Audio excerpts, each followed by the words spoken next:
Olá! Oi, e aí? Vamos mais uma vez continuar aqui os nossos estudos? Nosso assunto hoje é um assunto muito importante. O nosso assunto é planejamentos na escola. É verdade, né? Às vezes a gente está pensando assim, tá? Começa o início do ano, né? E aí começa aquela fase de faz planejamento. Ai, que coisa chata fazer planejamento, né? Pois é, na realidade a gente vai estudar um pouquinho mais a fundo essa ideia do planejamento, a gente vai ver os tipos de planejamentos que existem, a gente vai saber como é que começa essa história de planejamento na escola, para a gente poder responder as nossas questões corretamente, para a gente entender direitinho essa discussão. Quem sabe, acho que no final da aula pode ser que você passe a amar fazer planejamento, você vai ficar com aquele furor pedagógico, vai pegar o seu caderninho e vai começar a planejar. Vamos lá? Vamos ver? Depois você me conta se você fez isso, tá?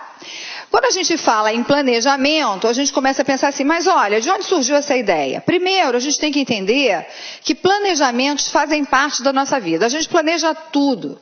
A gente planeja cada dia, quando a gente sai de casa, o que a gente vai fazer. A gente planeja as férias, a gente planeja tudo. Então, o planejamento está presente em todas as esferas das nossas vidas. Mas também está presente nas esferas das instituições. Essa história de fazer planejamento começa com a administração. Vocês devem lembrar da teoria de administração científica de Adam Taylor, que a gente chama de Taylorismo e assim por diante. Pois é, Adam Taylor, o que ele fez? Ele pegou o trabalho fabril e organizou e planejou o trabalho a ser feito através de tarefas por cada funcionário, por cada pessoa que trabalhasse naquele espaço. Isso traz para a gente essa ideia de planejamento, que começa na ideia das fábricas, na ideia das indústrias, e lógico chega até a educação. Em termos de prática pedagógica, os planejamentos ricos em detalhes, buscando sempre a ideia de eficiência, buscando sempre a ideia de eficácia, de uma produção maior ou de um desempenho melhor, estão sempre associados à ideia do tecnicismo. Ou seja, aquela visão que traz para a escola palavras como buscar o desempenho do aluno, buscar o melhor desempenho no menor tempo possível e, portanto, para isso precisa-se pensar detalhadamente no que fazer, como fazer, quando fazer. E isso nada mais é do que planejar. Ok? Então, a partir dessa ideia da administração, começa a surgir uma expressão que hoje você vai ver que está de novo na moda, vamos dizer assim. Muitas instituições usam essa expressão, que é justamente planejamento estratégico.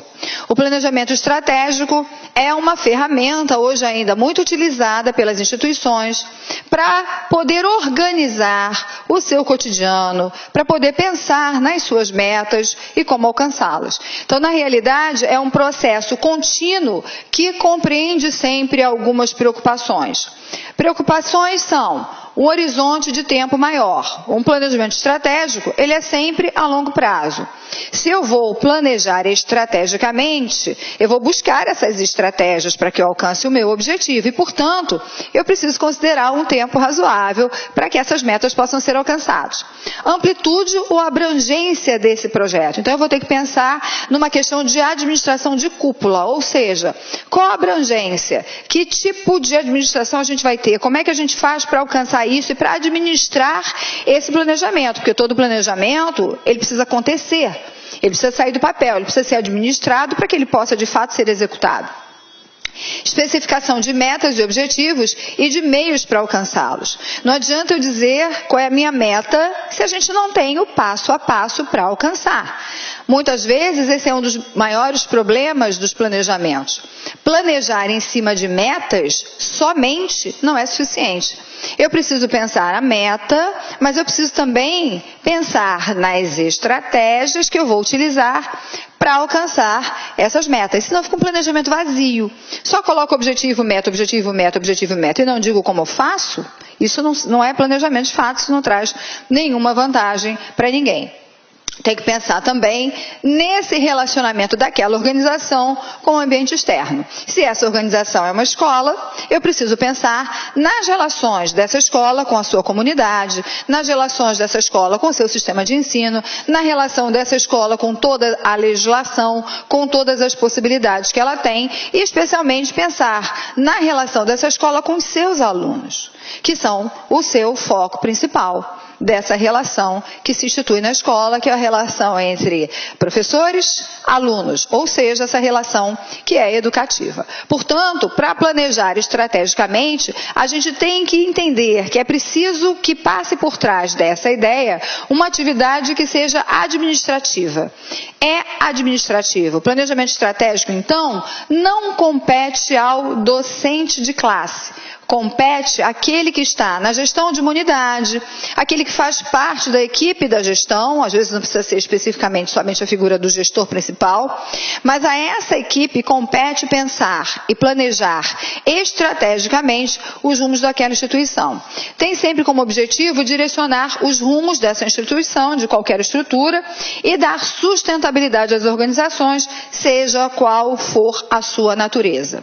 Lógico que a gente está falando para a educação, mas lógico que o planejamento estratégico está presente também em outros tipos de instituição. Instituições voltadas para a questão da saúde, instituições voltadas para a questão do comércio e assim por diante.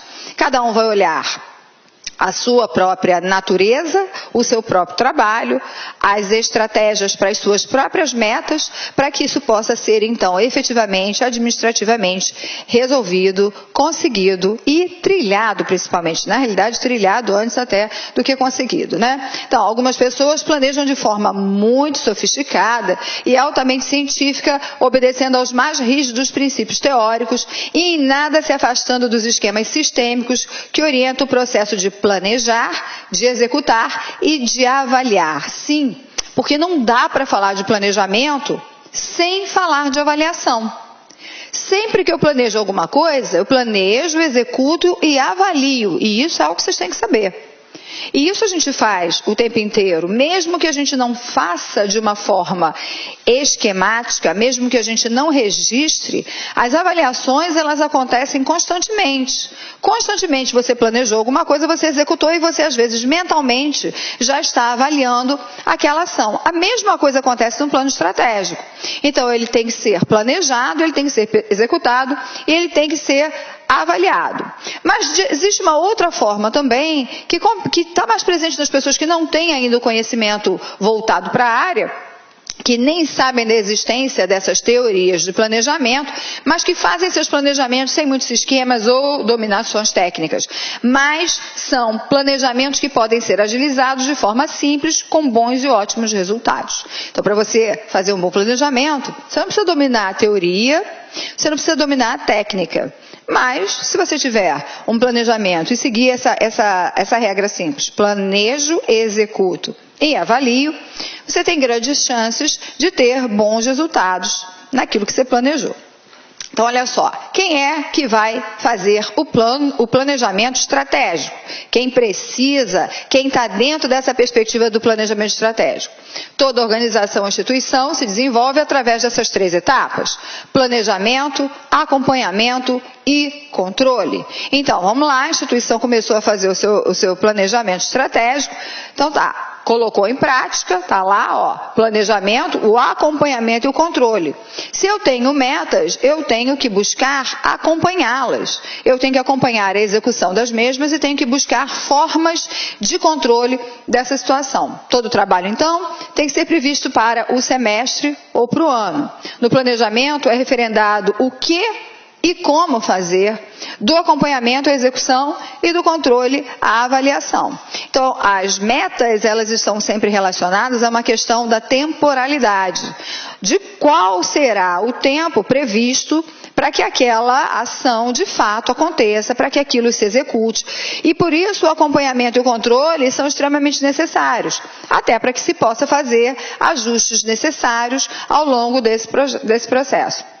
Então, o planejamento ele vai representar o roteiro de toda a atividade a ser realizada durante determinado período. Pode ser bimestral, pode ser semestral, pode ser anual. E aí cada instituição vai perceber as suas necessidades e vai adequando essas situações a esses momentos, tá? Eu trouxe para vocês aqui uma fala de Nérice, que é um dos grandes teóricos que vai embasar esse estudo aqui, e vai dizendo assim, ó: todo planejamento, para ser consequente, precisa ser unitário, flexível, execuível, realístico e claro. Olha só, não adianta planejar lindamente, loucamente, ter aquele surto pedagógico se aquilo não é execuível, se aquilo é uma viagem legal, não dá. Então eu tenho que pensar sempre, olha, o planejamento é mas ele é flexível.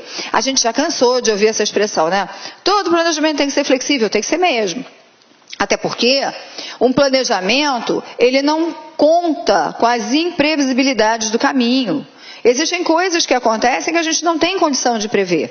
E se eu tenho um planejamento rígido, o planejamento simplesmente não funciona. Então ele precisa ser flexível, mas ele precisa ser execuível, realístico e muito claro. Se eu não tenho um planejamento claro, obviamente a gente vai ter dificuldade de alcançar aquilo que está sendo proposto. Então as regras de fazer um planejamento estratégico estão mais ou menos dentro dessas ideias que a gente está discutindo aqui. Então todo planejamento deve se enquadrar em 3 fases.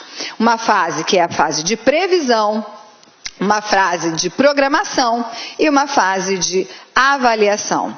Então, quando a gente prevê um planejamento, a gente está com toda aquela ideia daquilo que a gente quer que aconteça. Quando a gente planeja, a gente organiza o como a gente quer que aconteça.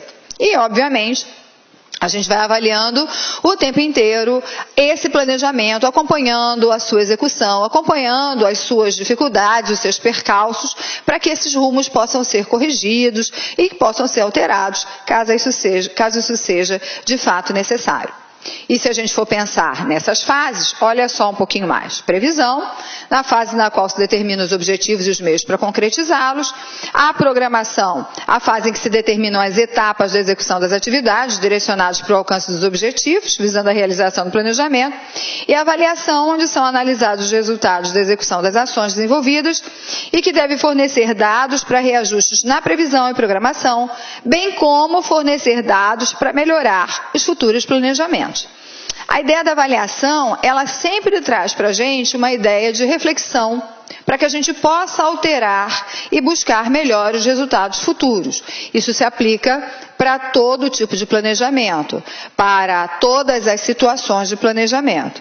Então, essas 3 fases, elas são fundamentais para que a gente possa pensar nesta ideia de planejar. Então, algumas perguntas e algumas palavras nos trazem mais ou menos um direcionamento de como pensar em planejar. Então, primeira coisa, eu tenho que saber o que, ou seja, qual é o problema que eu tenho, qual é a situação que eu preciso ampliar, que eu preciso resolver, que eu preciso transformar, e aí vai depender muito da situação para a gente poder saber qual será a direção. Então eu preciso definir aquilo que eu quero.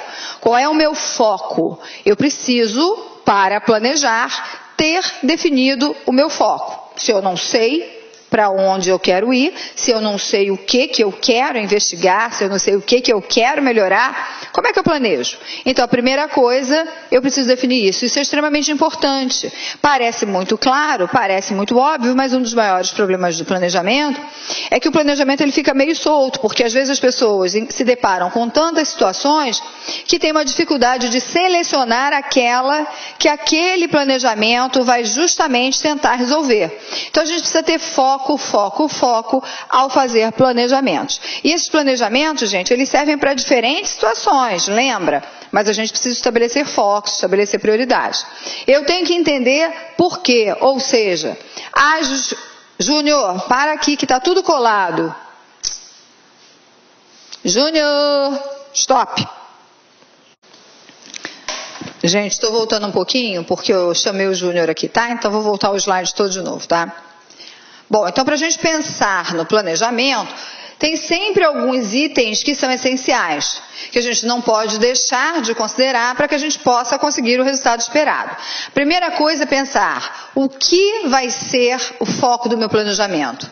Ou seja, às vezes a gente tem uma situação em que existem muitas demandas, mas a gente precisa selecionar uma.